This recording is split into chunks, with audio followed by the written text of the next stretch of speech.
Para muhibbin rahimakumullah, ada dikisahkan di zaman dahulu di negeri itu ada seorang ahli ibadah. Orang ahli ibadah ini pekerjaannya beribadah melulu, ibadah melulu. Nah, di kampung itu juga ada orang ahli maksiat. Nah, segala maksiat sudah hampir semua digawinya oleh orang ini. Nah, tiap kampung pasti ada yang kayak itu, ada yang ahli ibadah, ada yang ahli maksiat. Zaman bahari pun demikian. Suatu hari orang yang ahli maksiat ini melihat orang ahli ibadah itu duduk di suatu tempat. Jadi bicara orang ahli maksiat ini, aku nak beparak sidin itu hana, nak mama lagi sidin duduk. Mudahan aku dapat barakahnya, mudahan aku dapat hidayah Allah. Karena aku ini banyak benar dosa, aku banyak benar maksiat. Sidin tu orang yang kada tahu di maksiat, beribadah aja hari-hari. Nah, aku nak beparak lawan sidin. Datanglah si ahli maksiat ini kepada orang tadi duduk. Begitu duduk di samping ahli ibadah tadi, berdiri ahli ibadah meninggalkan orang ini.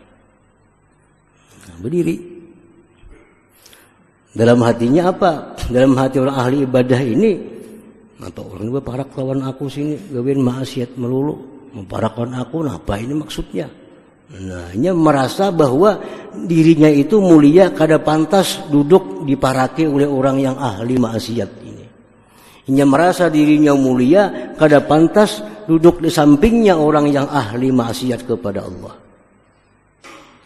Nah, begitu si ahli ibadah ini berdiri meninggalkan si ahli maksiatnya sedih, hancur hatinya. Karena hendak berbaik-baik nih, tinggalkan orang. Nah, akhirnya Allah mewahyukan kepada Nabi pada saat itu. Menjar Tuhan, wahai Nabi, panggil kedua orang itu. Ahli ibadah itu panggil, ahli taat itu panggil. Katakan kepada mereka yang berdua itu bahwa sejak mulai hari ini kedua-duanya kembali kepada titik nol masing-masing. Kembali kepada nol semuaan. Yang ahli ibadah nol. Artinya apa? Seluruh ibadahnya habis, dihancurkan, dihanguskan karena sifat kesombongannya tadi. Orang ahli maksiat ini semua dosanya dihapus ya oleh Allah karena perasaannya hina, perasaannya itu kada berharga, perasaannya itu kotor. Nah, jadi ini orang yang tawadu.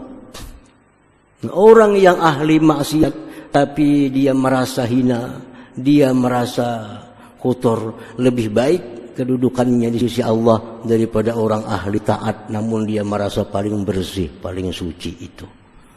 Nah, para muhibbin rahimakumullah, jadi kalau kita beriman sudah kepada nama Allah Al-Ali yang maha tinggi, hendaknya kita capai kedudukan yang tinggi di sisi Allah Subhanahu wa ta'ala. Cara mencapainya itu adalah dengan tawadu bagi Allah dan tawadu bagi makhluk Allah. Jadi secara ringkas tawadu lawan makhluk itu artinya jangan merasa diri ini lebih mulia dari orang lain. Bila kita kawa itu tawadu sudah. Jangan merasa bahwa kita ini lebih suci daripada orang lain. Nah, itu sudah tawadu orangnya. Sudah tawadu. Siapapun yang kita lihat, hatta orang kafir. Ini orang kafir. Jangan merasa diri kita lebih mulia daripada orang kafir itu. Kenapa sebabnya? Karena yang dipandang mulia kada mulia di akhir hayat yang dipandang. Siapa tahu akhir hayat si kafirnya masuk Islam, kita keluar pada Islam. Nah, jadi walaupun orang kafir sekalipun, jangan diri kita merasa lebih mulia daripadanya. Karena mulia kadanya seseorang dipandang di akhir hayat hidupnya. Kalau akhir hayatnya iman, Islam, dia jadi orang yang mulia. Akhir hayatnya kafir, dia orang yang hina. Nah, jadi tawadhu itu bukan hanya kepada orang muslim, hatta kepada orang kafir pun jangan merasa diri kita lebih baik daripadanya sebelum kita tahu mati membawa iman atau kada.